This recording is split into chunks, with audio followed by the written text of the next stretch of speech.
Ladies and gentlemen, it is now my distinct pleasure and my great honor to introduce to you the #1 star of 15 brain shares, an industry icon, a technical visionary, a networking legend, the father of NetWare, a man who actually walks on water, Novell's most famous engineer and Valera's new chief scientist, the irreplaceable and irrepressible Drew Major.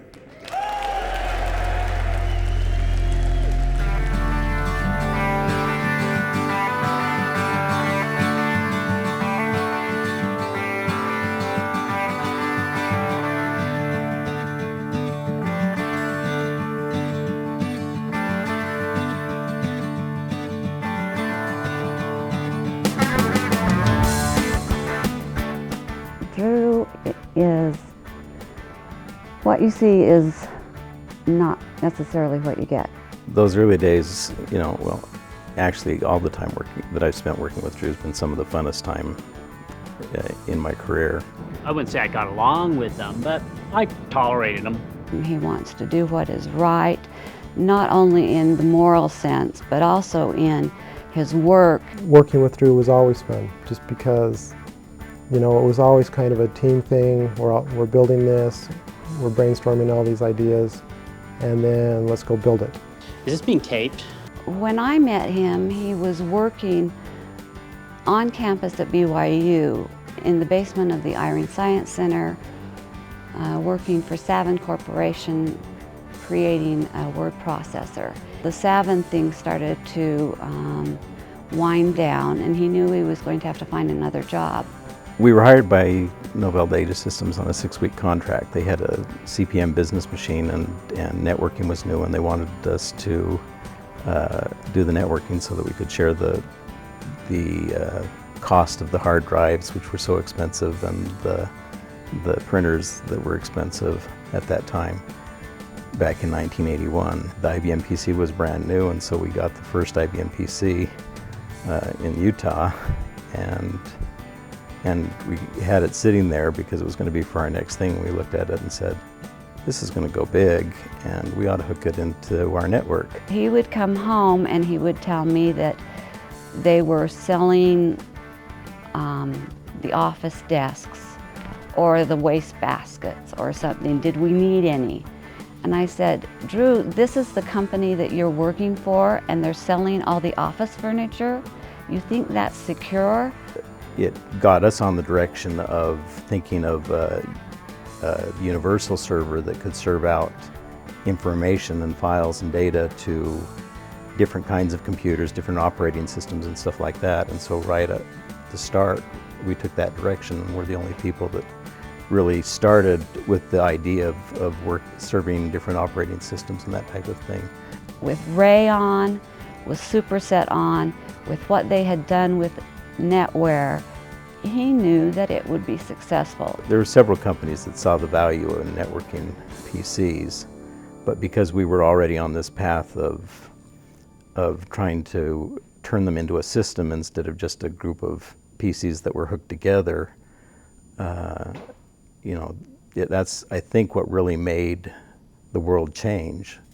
So when we were initially building NetWare, the main competitors out there were doing disk servers, where you kind of partitioned a disk up and each person got, in essence, a remote disk, but you couldn't share files with each other. You couldn't build applications that were multi-user applications that shared the data. And Drew had this idea that we could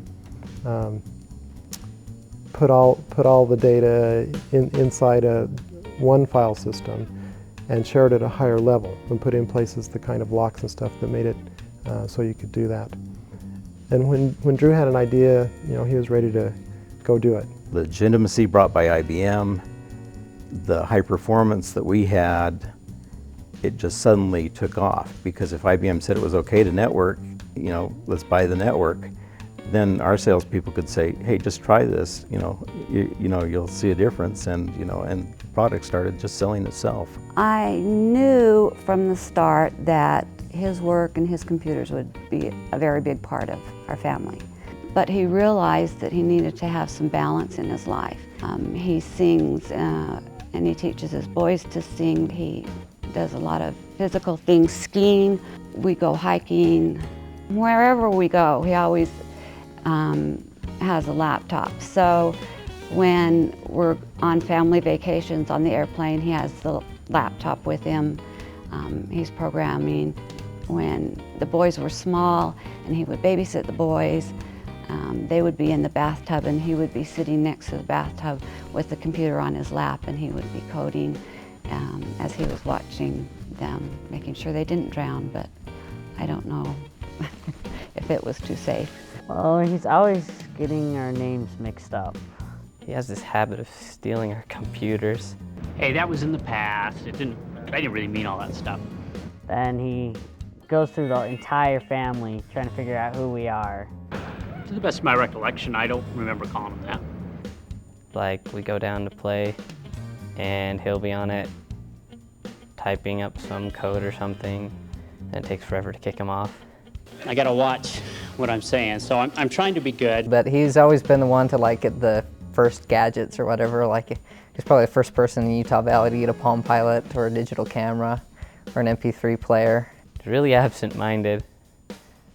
Can't really carry on a conversation. Quite a change happening within Novell. We've shifted now from playing defense mostly to being offensive. Playing offense to being offensive, yeah. No. I think I have to say my dad probably is the most patient man I've ever met in my life. He always just keeps plugging away all night long sometimes. I've been working overnight. It's been kind of fun working from midnight to 4. For Drew, he didn't like a lot of attention.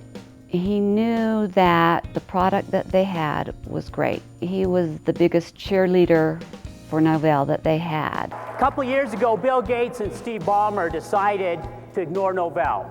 They said, from now on, Novell doesn't exist. They're dead.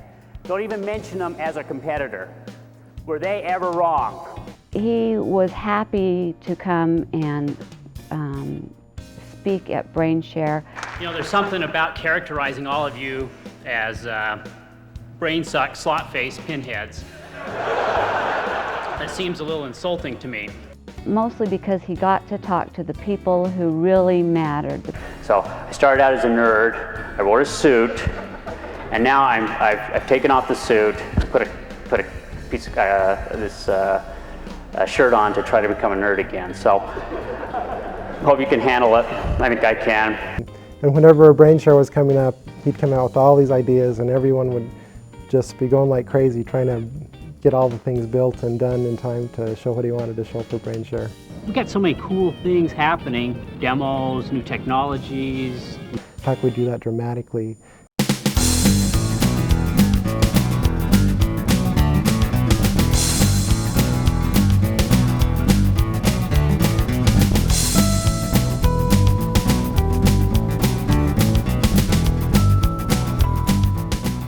And one time they did something with some explosives going off. 2,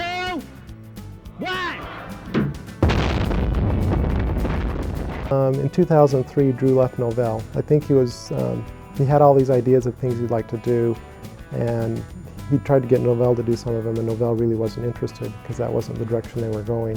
He finally felt he would have more impact to just go work with those companies. The one company, Move Networks, is the one that's building internet video streaming. The other company, Aurelio Video Solutions, is the one that's building customized television for the cable companies, telecom companies. When he decides to commit to something, he does it wholeheartedly. Appreciate this opportunity to be here. It's not often they let us out of our cave and have exposure to real people. Drew always has this knack for kind of seeing what's possible instead of just looking at what's already there. When I look 10 years down the road, what I see is things more and more connected. And I think networking is going to continue to be very fundamental to the future. His conviction to the ideas was so great that you couldn't help but feel his enthusiasm, and you couldn't help but get enthusiastic with him.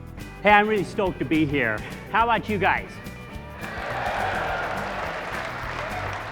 In everything that he does in his life, he tries to make sure that he is at the right place, the right time, and doing the right thing. Ladies and gentlemen, Novell's chief scientist, Drew Major. Thank you. Thanks, Glad. Ladies and gentlemen, Drew Major.